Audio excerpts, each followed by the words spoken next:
नमस्कार, मी वैशालीज रेसिपीमध्ये आपलं सर्वांचंच नेहमीप्रमाणेच पुन्हा एकदा स्वागत आहे।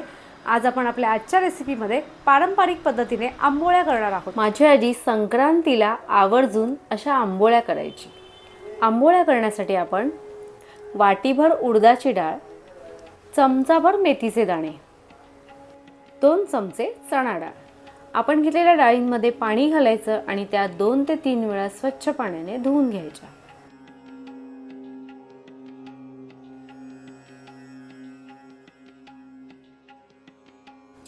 डाळी धुवून झाल्यावर त्यामध्ये असं पाणी घालायचं।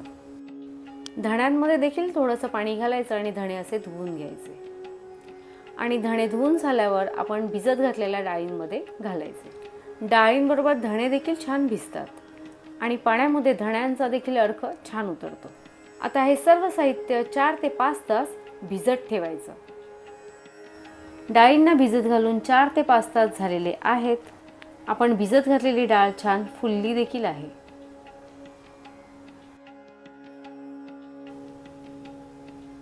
आता मिक्सरचं भांडं घ्यायचं आणि त्यामध्ये थोडी थोडी अशी डाळ काढून घ्यायची। आपण डाळी भिजवण्याआधी स्वच्छ पाण्याने धुवून घेतल्या आहेत, त्यामुळे डाळी मिक्सरला बारीक करताना किंवा पाट्यावर वाटताना या पाण्याचा आपण वापर करू शकतो। आपण मिक्सरचा वापर करत आहोत, आजी मात्र या सर्व डाळी पाट्यावर वाटायची। मिक्सरला बारीक केलेली डाळ अशी एका भांड्यामध्ये काढून घ्यायची। भांडं मात्र घेताना थोडं मोठं घ्यायचं। पुन्हा मिक्सरचं भांडं घ्यायचं आणि त्यामध्ये आपण शिजलेला वाटीभर भात घालणार आहोत। भात अवेलेबल नसेल तर तुम्ही भाताऐवजी पोहे देखील धुवून घालू शकता। आता भिजवलेलं सर्व साहित्य आणि वाटीभर भात आपला मिक्सरला बारीक करून झालेला आहे। आता यामध्ये 2 वाट्या तांदळाचं पीठ घालायचं। जर तुमच्याकडे तांदळाचं पीठ अवेलेबल नसेल तर तुम्ही तांदळाऐवजी डाळींप्रमाणेच तांदूळ देखील भिजत घालू शकता। आणि जर तांदूळ भिजत घातले नसतील आणि तांदळाचं पीठही अवेलेबल नसेल तर तुम्ही बारीक रवा देखील मिक्सरला बारीक करून घेऊ शकता आणि तो देखील यामध्ये ॲड करू शकता। सर्व साहित्यामध्ये तांदळाचं पीठ अगदी व्यवस्थित मिक्स करून घ्यायचं। आपलं आंबोळीचं पीठ मस्त मिक्स करून झालेलं आहे। आंबोळीचं पीठ जास्त घट्टही करायचं नाही आणि पातळ देखील करायचं नाही। सध्या थंडीचे दिवस असल्यामुळे पीठ येण्यासाठी 10 ते 12 तास सहज लागतात। उन्हाळ्याच्या दिवसात मात्र 8 तास पुरेसे होतात। पीठ आल्यावर ते भांड्यामध्ये असं ओतून जातं, त्यामुळे पिठाच्या भांड्याखाली असं ताट ठेवायचं। पाहू शकता आपलं आंबोळीचं पीठ मस्त आलेलं आहे। आता सर्व पीठ असं हलवून घ्यायचं।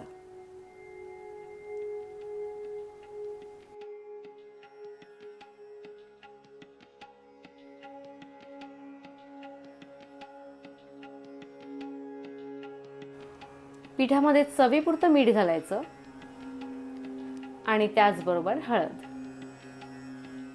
आता हळद आणि मीठ पिठामध्ये अगदी व्यवस्थित मिक्स करून घ्यायचं।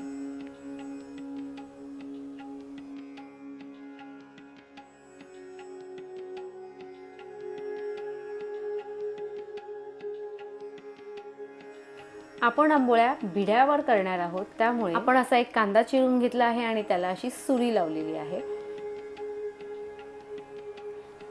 या कांद्याच्या सहाय्याने आजी भिड्याला असं तेल लावायची। भिड्याला अगदी सर्व बाजूने असं छान तेल लावून घ्यायचं। तुमच्याकडे जर भिडं नसेल तर तुम्ही भिड्याऐवजी पॅनचा देखील वापर करू शकता। भिड्याला तेल लावून झाल्यावर यावर आंबोळीचं असं मध्यभागी बॅटर घालायचं आणि ते असं पसरवून घ्यायचं।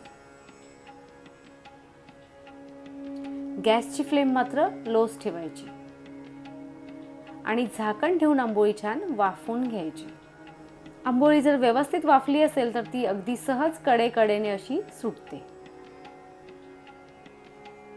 आंबोळी उचलताना ती कडेकडेने अशी सुट्टी करायची आणि नंतर अशी पलटायची। आंबोळी दोन्ही बाजूने शेकल्यावर ती अशी काढून घ्यायची।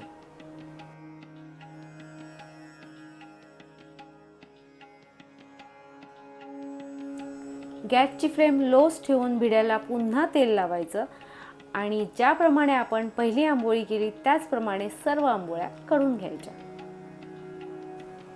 जितक्या पिठाच्या तुम्ही आंबोळ्या करणार आहात तितकंच पीठ घ्यायचं आणि उरलेलं पीठ फ्रीजमध्ये ठेवायचं, नाहीतर पिठाची चव आंबट होते। गावी फ्रीज नसायचे, त्यामुळे आजी परातीत पाणी घ्यायची आणि पिठाचं भांडं त्या पाण्यात ठेवायची. अशा आंबोळ्या करून तुम्ही नाश्त्याला चटणीबरोबर सुद्धा खाऊ शकता आणि जेवताना तुमच्या आवडत्या कोणत्याही उसळबरोबर खाऊ शकता. चिकन किंवा मटण बरोबर तर या आंबोळ्या अप्रतिम लागतात.